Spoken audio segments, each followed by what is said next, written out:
Today we're going to talk about some of the technologies that are available out there for operators for online video delivery. If we look at the way that the internet is built, you can see it as almost like a straight line going all the way from the consumers here on the left-hand side all the way to the content providers on the right.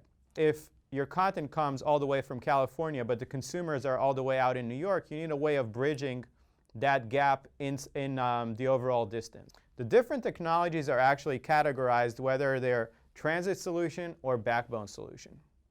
Transit could mean the ability to bring content from one remote location all the way to the doorstep of the operator networks. In some parts of the world, the costs of transit are still substantially high. The second problem domain is something called the backbone or the short-haul delivery problem. Basically, the ability to bring the content from that doorstep of the network all the way to where the consumers are. In this part of the network is where the operators spend most of their CapEx to build out and scale their network infrastructure.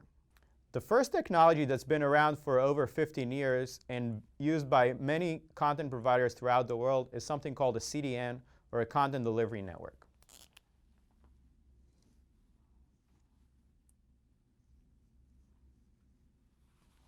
Now, a CDN is a technology that's been around for about 15 years or so, and the idea is to bring the content, instead of fetching it from origin, bring it to a location that is closer to where the consumers are, typically at the doorstep of the operator's network or in inter-exchange points that are higher up in the internet. Now, CDNs typically deploy tens of thousands or hundreds of thousands of servers and propagate them throughout the world. Some of the largest content providers in the world, like Netflix and Google, have actually built CDN of their own and deployed the CDN in a similar fashion in places that are either in the doorstep of the operator networks or created more elaborate peering agreements with the operators. A content provider CDN works in a similar fashion to a regular CDN. The difference being that the content that CDN is serving belongs solely to the specific provider, such as Netflix or Google.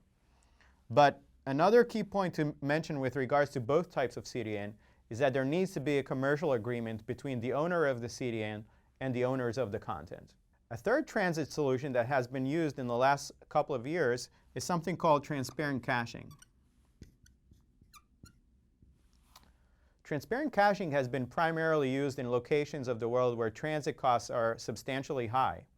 A transparent cache does not require a previous commercial relationship between the content provider and the operator.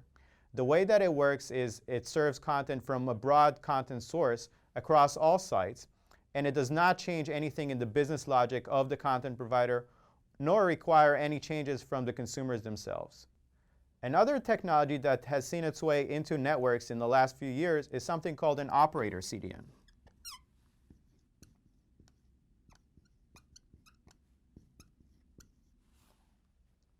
An operator CDN works in a similar fashion to a commercial CDN, the difference being that it serves content that belongs to the operator themselves and delivers it and distributes it across the operator network rather than throughout the world. The primary reason why operator CDNs to date have not been very successful at delivering unmanaged content is not a technical reason, but rather a commercial reason. The content providers from their side found it very challenging to sign agreements with multiple operator CDNs, whereas today they can achieve the same or even greater global reach with one or two commercial CDNs. The solutions we looked at so far were doing a good job at addressing the transit problem. However, the vast majority of the cost that the operators have to put on the ground in order to scale their networks is actually found in the backbone of the network. Video is already over 70% of the downstream content in many networks of the world.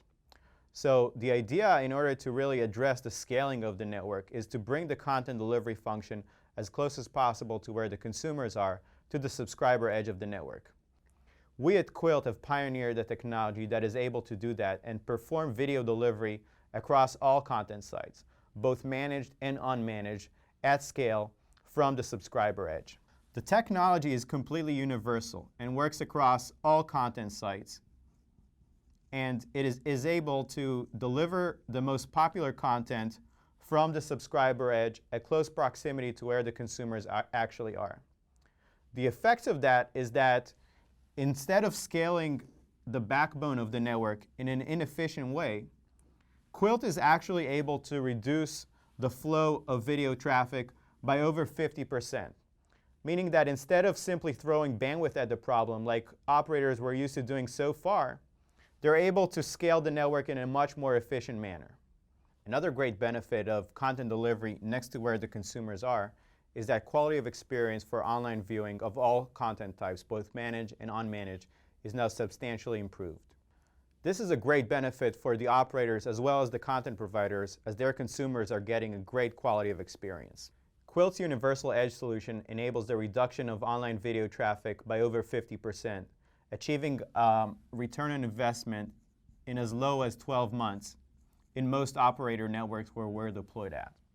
We are seeing new business models emerge where operators are actually extending the reach of the existing commercial CDNs, and by doing that, actually be able to monetize this newly found video delivery function in their networks.